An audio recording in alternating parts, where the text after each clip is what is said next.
મહેસાણા જિલ્લાની GMERS medical કોલેજના સ્ત્રી અને પ્રસૂતિ વિભાગના તબીબોએ અધૂરા માસે જન્મેલા માત્ર 1.5 કિલો વજનના બાળક અને માતાને બચાવીને જીવનદાન આપ્યું છે। ત્યારે પરિવાર દ્વારા મેડિકલ હોસ્પિટલના તબીબો, મેડિકલ સુપ્રિન્ટેન્ડન્ટ ડોક્ટર હર્ષિત પટેલ, ડીન ડોક્ટર સુनील ओझा સાથે સરકારનો આભાર વ્યક્ત કર્યો હતો। नैनी जटिल प्रक्रिया होती है जिसे हम रेस्क्यू सर्कुलेस कहते हैं। वो एक नैना ऑपरेशन होता है। हमने उस डिलीवरी को 12 घंटे तक रोका जिससे कि फेफड़े मजबूत हो जाएं और बच्चा जन्म के बाद सांस ले पाए। हमारी ये प्रक्रिया सफल हुई, हमारा ये ऑपरेशन सफल हुआ और डिलीवरी उसकी शाम को 6:30-7 बजे के बीच में हुई थी।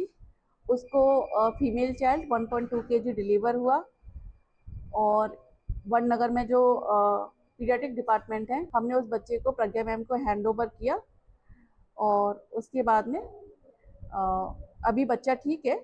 सातमू बाळक जीवे छे। वडनगर वडनगर હોસ્પિટલમાં સારવાર સારી કરાવી। હું અને મારા બાળક સ્વસ્થ છીએ।